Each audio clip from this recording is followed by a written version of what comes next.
रूस और यूक्रेन के बीच जारी जंग में कई देश अब भारत की तरफ देख रहे हैं।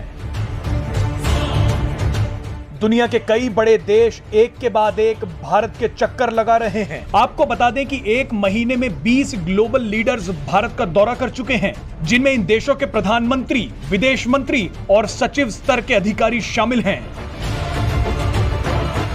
अब आप उन देशों के नाम भी सुन लीजिए जिनके उच्च अधिकारी भारत पहुंचे थे।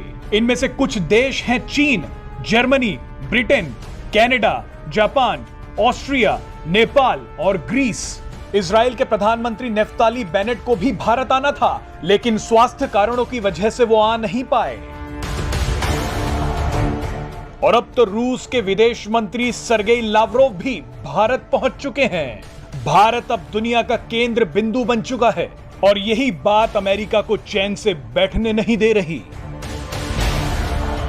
इसीलिए अमेरिका ने रूस के विदेश मंत्री के भारत पहुंचने से पहले ही अपने डिप्टी एनएसए दलीप सिंह को भारत भेज दिया। अमेरिका की कोशिश है कि रूस के साथ व्यापार करने के लिए कोई देश आगे ना आए, लेकिन रूस पर लगाए गए अमेरिकी प्रतिबंधों का कोई असर होता दिख नहीं रहा है। अब इसी निराशा में अमेरिका के डिप्टी एनएसए दलीप सिंह ने एक ऐसा बयान दे दिया जो भारत को नागवार गुजर रहा है। दलीप सिंह ने कहा है कि अगर एलएसी पर चीन फिर कोई हरकत करता है तो रूस भारत की मदद करने अब नहीं आएगा। एक्सपर्ट्स का मानना है कि अमेरिका ने भारत के खिलाफ ऐसा बयान देकर अपने ही पैरों पर कुल्हाड़ी मार ली है। आपको जानकारी दे दें कि डिप्टी एनएसए दलीप सिंह को रूस के खिलाफ प्रतिबंधों का मास्टरमाइंड माना जाता है। उन्होंने भारत को चेतावनी देते हुए कहा कि जब चीन एलएसी का उल्लंघन करेगा तब रूस भारत की मदद करेगा ही नहीं, क्योंकि अब चीन और रूस बेहद करीब आ चुके हैं।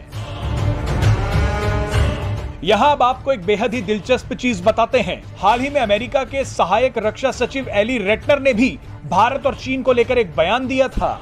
उन्होंने कहा कि एलएसी पर भारत और चीन के बीच जो गतिरोध चल रहा है उस पर अमेरिका कड़ी नजर रख रहा है।